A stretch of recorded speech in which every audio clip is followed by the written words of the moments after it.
Hello everyone.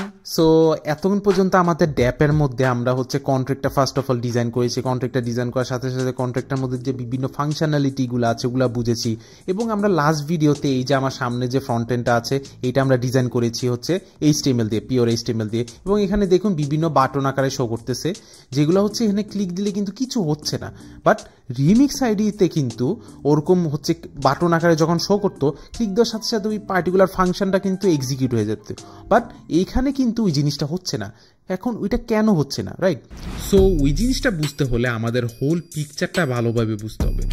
তো আমরা যে ওয়ার্ল্ডে থাকতেছি, ধরুন যেখানে হচ্ছে আমরা এক্সিস্ট করতেছি, এটা হচ্ছে রিয়েল ওয়ার্ল্ড, রাইট?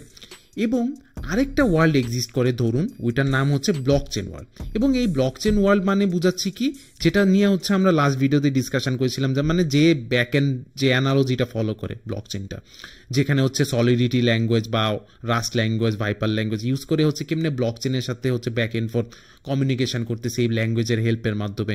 ডেটাটা যাচ্ছে ব্লকচেনের ওই পার্টিকুলার রুল ফলো করে হচ্ছে ডেটাটা স্টোর হচ্ছে, রাইট? আবার ডেটাটা আবার রিট্রিভ ব্যাক করতেছে। তো একটা রুল ফলো করে একটা পার্টিকুলার একটা সিস্টেম, ফুল একটা সিস্টেমের মতো, যেটা আমরা ধরি হচ্ছে ব্লকচেন ওয়ার্ল্ড। ওকে, এখন এই রিয়েল ওয়ার্ল্ডটা কি? এই রিয়েল ওয়ার্ল্ডটা হচ্ছে, মনে করেন যে আমাদের যে স্ক্রিনের মধ্যে হচ্ছে পার্টিকুলার ওয়েবসাইট ভিজিট করতেছি, ইন্টারেক্ট করতেছি ইউজারের সাথে, ডেটা পাঠাচ্ছি। তো এই যে আদান প্রদানটা হচ্ছে, এই জিনিসটা মনে করেন রিয়েল ওয়ার্ল্ডের মধ্যে আমরা ফ্রন্ট এন্ডের মাধ্যমে করতেছি, রাইট? কোনো একটা পার্টিকুলার ওয়েবসাইটে গিয়ে আমরা রেজিস্টার করতেছি, রেজিস্টার করার মাধ্যমে আমরা কোনো পার্টিকুলার নোটিফিকেশন পাচ্ছি। মানে আমাদের যে রিয়েল ইন্টারাকশনটা হচ্ছে, real interaction in the sense যে মানে যেটা হচ্ছে আমাদের রিয়েল ওয়ার্ল্ড রিপ্রেজেন্ট করতেছে কাইন্ড অফ, মানে এরকমভাবে অ্যানালজিটা। ওকে, যেটা হচ্ছে ফ্রন্ট এন্ডের মাধ্যমে HTML এবং CSS দিয়ে বানানো হয়, মানে ওভারঅল ডিজাইনটা আমাদের সামনে যেটা দেখতেছি। এখন ফ্রন্ট এন্ডের মধ্যে তো জাভাস্ক্রিপ্টও আছে।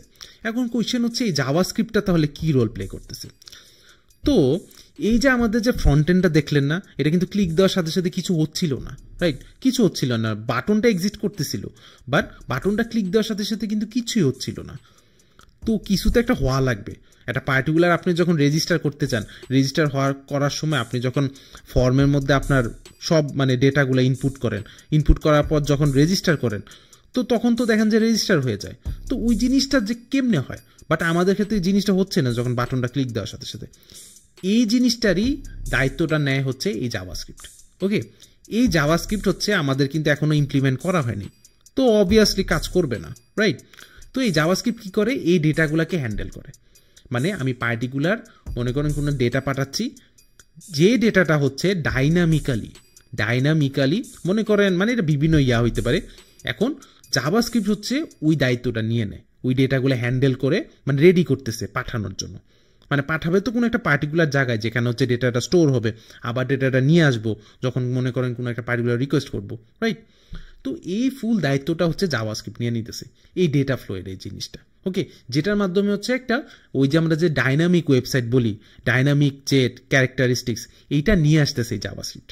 ওকে, এখন এই ব্লকচেন ওয়ার্ল্ডের সাথে কমিউনিকেট করার জন্য কিন্তু এই জাভাস্ক্রিপ্টটা খুবই জরুরি। ওকে, এই জাভাস্ক্রিপ্টের মাধ্যমে হচ্ছে ফার্স্ট অফ অল এই ডেটাটা প্রিপেয়ার করতেছি। বেসিক ওয়েব 2.0তেও এই জাভাস্ক্রিপ্টে একই কাজই করে। ওকে, ডেটাটা প্রিপেয়ার করে। বাট এই ব্লকচেন ওয়ার্ল্ডের সাথে কমিউনিকেট করার জন্য জাভাস্ক্রিপ্ট একা জিনিসটা করতে পারে না।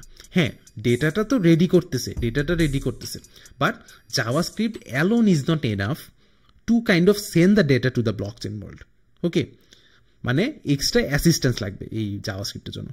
ওই হেল্পের জন্য চলে আসে হচ্ছে web3.js অ্যান্ড ethers.js ব্লকচেন লাইব্রেরিগুলো। ওকে, এগুলো হচ্ছে পার্টিকুলার লাইব্রেরি, ধরে নেন হচ্ছে টুলের মতো, যেটা হচ্ছে জাভাস্ক্রিপ্টের হেল্প লাগবে। ওকে, এই পাঠানোর জন্য জাস্ট জাভাস্ক্রিপ্ট হচ্ছে অ্যালোন এই জিনিসটা করতে পারবে না, ওইটার জন্য তার একটা কাইন্ড অফ একটা কানেকশন বিল্ড আপ লাগবে।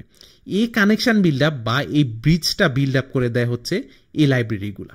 ওকে, মানে যাতে জাভাস্ক্রিপ্ট তারপর হচ্ছে নেক্সট জাস্ট ইজিলি হচ্ছে এদের সাথে কমিউনিকেট করে, এই web3.js এর সাথে কমিউনিকেট করে হচ্ছে এই ডেটাগুলা যাতে ব্লকচেন ওয়ার্ল্ডে সেন্ড করে দিতে পারে। ওকে, মানে আলটিমেটলি হচ্ছে জাভাস্ক্রিপ্টই কিন্তু ডেটাটা হ্যান্ডেল করতেছে এবং web3.js এর সাথে কমিউনিকেট করে হেল্প নিয়ে, মানে অ্যাজ আ টুল হিসাবে ইউজ করে ওই ব্রিজটা কানেকশন বিল্ড আপটা করে হচ্ছে ব্লকচেন ওয়ার্ল্ডে সেন্ড করে দিতেছে।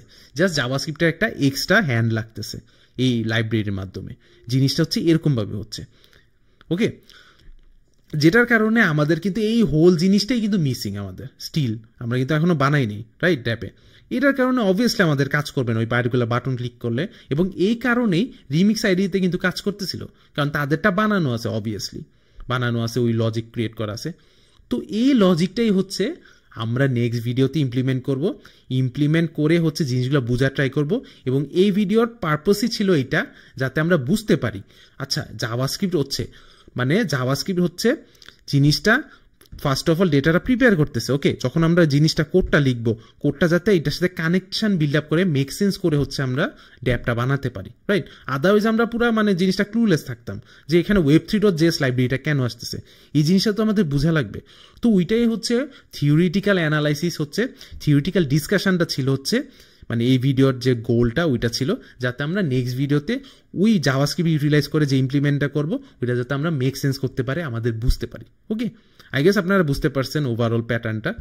সো এটাই হচ্ছে ওভারঅল ড্যাপের বানানোর একটা মানে ডেটা ফ্লো এর যে আর্কিটেকচারটা। ওকে, আপনি যে কোনো ড্যাপ বানান এই অ্যানালজিটাই কিন্তু ফলো করে, জাস্ট ওইখানে কমপ্লেক্সিটি বেড়ে যায়, কখন কল হবে, কখন এই লাইব্রেরিটা ইউজ করবে, ওই হিসাবে হচ্ছে মানে ওই পার্টিকুলার ড্যাপের কমপ্লেক্সিটি অনুযায়ী আর্কিটেকচার অনুযায়ী ইউটিলাইজটা হয়। But at the root at the core এই বেসিক হচ্ছে জিনিসটা ফলো করে হচ্ছে ডিজাইনটা করা হয় ওভারঅল ড্যাপ ডিজাইনের মধ্যে। ওকে, আমাদেরটা তো সিম্পল ড্যাপ, যাতে আমরা বুঝতে পারি আমাদের একটা ফার্স্ট ড্যাপ, এটা অবভিয়াসলি একটা সিম্পল থাকবে যাতে আমরা আস্তে আস্তে কমপ্লেক্সিটির দিকে যেতে পারি। ওকে, বাট আমাদের রুটগুলা বুঝতে হবে কিভাবে হচ্ছে, জিনিসটা কি, রিজনটা কি, এটার পারপাসটা কি, রাইট? তো আই গেস বুঝতে পেরেছেন, এবং নেক্সট ভিডিওতে আশা করি আমরা কমপ্লিট করে ফেলবো। তো এই ভিডিওতে এতটুকুই ছিল। যদি ভিডিও ভালো লাগে থাকে kindly please like and subscribe to my channel. And যদি কোনো রকমের ডাউট থাকে মানে আমার এই কোনো এই ডিসকাশন নিয়ে, ডোন্ট হেজিটেট টু কমেন্ট, আমি সব ধরনের ডাউট রিজলভ করার ট্রাই করব। তো নেক্সট ভিডিওতে দেখা হচ্ছে, এই ভিডিওতে এতটুকুই ছিল। Thank you.